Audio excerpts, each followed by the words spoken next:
Taoiseach, in the 1980s, governments across the world stubbornly resisted the demands to impose sanctions on the apartheid South African regime for its horrible racist system.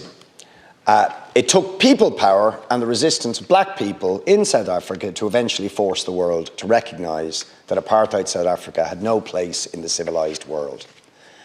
Now, I ask you genuinely, when you're discussing with the French Prime Minister or other European counterparts, is there any moment at which you begin to wonder whether that analogy should apply to the apartheid state of Israel after what it has done over the last 6 weeks? After the fact, for example, that the Deputy Speaker of the Knesset said last week, we are being too humane in Gaza, we should burn it. The Deputy Speaker of their Parliament. When ministers describe all Palestinians as animals. When it is official policy of the government to starve the entire population, and when they have displaced, ethnically cleansed over 1 million Gazans in 6 weeks and killed nearly 20,000 of them, and then they haul our ambassador in for a reprimand. Our ambassador, after conducting a massacre and after being accused by every human rights organisation worth its salt of war crimes, of genocide and crimes against humanity, not just during the last 6 weeks, but for decades. Is there any little part of you and your EU counterparts who say there's something wrong with this state? It is not a normal state. It is guilty of the most horrendous crimes, and maybe we should consider taking the attitude to it that we took to apartheid South Africa, given that its crimes are actually worse?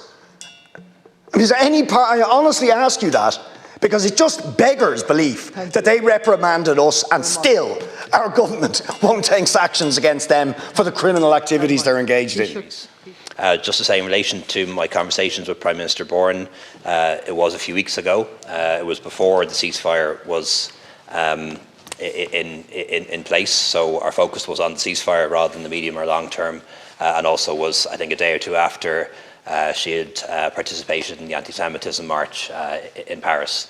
So we talked about that too, and the concerns we both have about rising anti-Semitism and rising Islamophobia. From the Irish government's point of view, we very much welcome the ceasefire in Gaza. It's facilitated the release of hostages taken by Hamas and also prisoners taken by Israel, many of whom are just teenage boys, or rather are teenage boys, in some cases subject to administrative detention for throwing stones. But it's also allowed humanitarian aid and supplies into the territory, which is really important. And we're calling for an extended ceasefire so that all hostages can be released, and all hostages should be released, that civilians can get further relief, and that the killing can stop.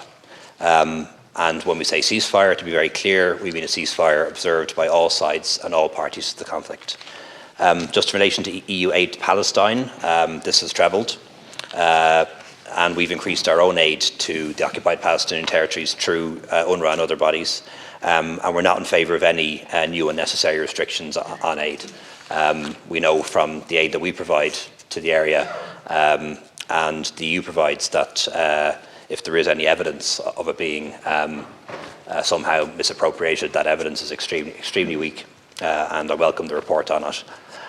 In relation to sanctions, I can only say what I said before. I don't believe sanctions work if they're unilateral.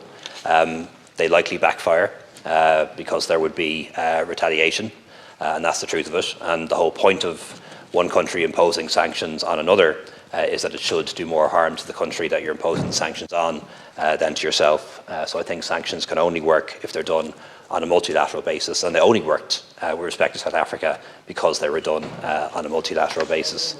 No, Deputy, we discussed the need for a ceasefire, and thankfully we have that now, and that has facilitated the release of hostages and prisoners and allowed aid to get into Gaza. We didn't talk about the medium or long term. And then just to say on the other matter, I spoke to our ambassador to Israel last night. She was one of a number of EU ambassadors who were summoned in, and I can assure you that she was able to both explain and defend the position of the Irish government in relation to all these matters.